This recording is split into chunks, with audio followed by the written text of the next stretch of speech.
Here's a village in China, but you wouldn't call it rural backwaters. This village has its own skyscraping 5-star hotel and a brand new fleet of helicopters, all paid for. In fact, the village is powered by the earnings of its own corporation, a public listed conglomerate with 57 subsidiaries that's now worth at least 10 billion Singapore dollars. And who are the shareholders? Well, they're the villagers, most of whom are still officially registered as farmers on paper, but are in fact cash-rich, asset-rich, and each pay an average of $112,000 a year in taxes. 我在车上听导游说，平均每个村民能够发到10万的那个钱，他们那个年终的奖金有80%是作为入股的，然后20%是作为现金给你的呢。The unique blend of socialism and capitalism practice here has in fact worked so well that it seems to have impressed even the new leader of North Korea, Kim Jong-un. Starting from June this year, the mysterious regime is known to have sent around 50 of its young graduates here to learn the ropes of tourism. Welcome to China's richest village.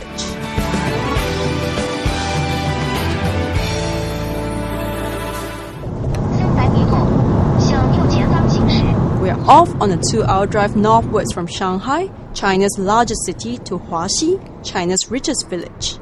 Located within the Jiangsu province, Huaxi Village touts itself as the world's #1 village. An overstatement, perhaps, but not many of its visitors would challenge its claim. 很早就听说这个华西村了，名气非常大，然后看了之后百闻不如一见吧，见了之后感觉还是名副其实的。这里跟你的老家很不一样吗？这里跟我老家不一样了，这里的发展的快，我们那里还比较落后的。Indeed, the moment you enter the village, you feel like you've just set foot in a plush residential district. No muddy fields, no scarecrows, no shoddy farmhouses. What you see are rows and rows of 2 to 3-story villas, comfortably spaced with pockets of greenery in between. And at the center of Huaxi Village is a common retail and relaxation square.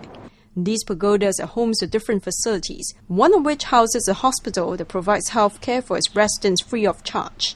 And towering above the rest is this 72-story super tower, the Huaxi International Hotel.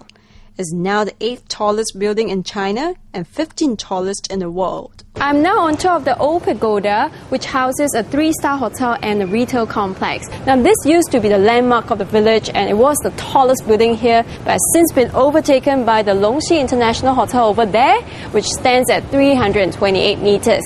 Now, given the village's economic power, I'm sure the building could have gone higher, but the old village chief, Wu Renbao Xiansheng, Mr. Wu, wants to make sure that it doesn't outrival the tallest building in Beijing, and this is a show of his respect to the party's central leadership. Huaxi's economic success can be largely attributed to the flair and vision of one man, its first village chief, Wu Renbao. 我们现在呢，已经在这个最高层了，就在这球里面。对，大圆球里面。为什么要造一栋这个328米的高楼呢？因为这个目前为止北京的最高一栋大楼国贸37，它就是328米高。老书记说要跟这个党中央保持高度一致，不能超过这个北京了。All of Huaxi's visitors are told of Mr. Wu's allegiance to the Chinese Communist Party and firm belief in socialism.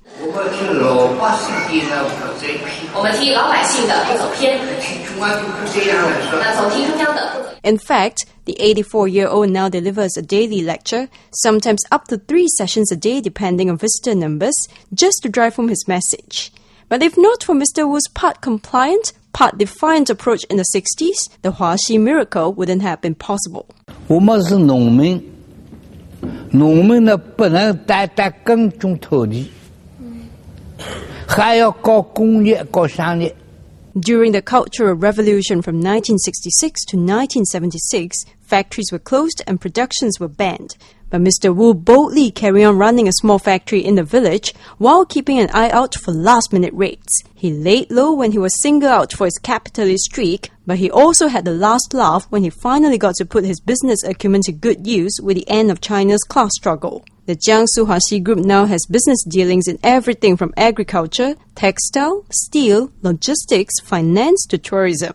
To put things in perspective, a village, the smallest administrative unit in China, is like a neighborhood in Singapore. When Huaxi was first founded in 1961, it occupied an area of just 0.96 kilometers square, even smaller than Gardens by the Bay. Only after absorbing around 20 of its poorer neighboring villages in 2001, it has become a larger village spanning 35 kilometers square, roughly the size of our Bedok plus Changi area.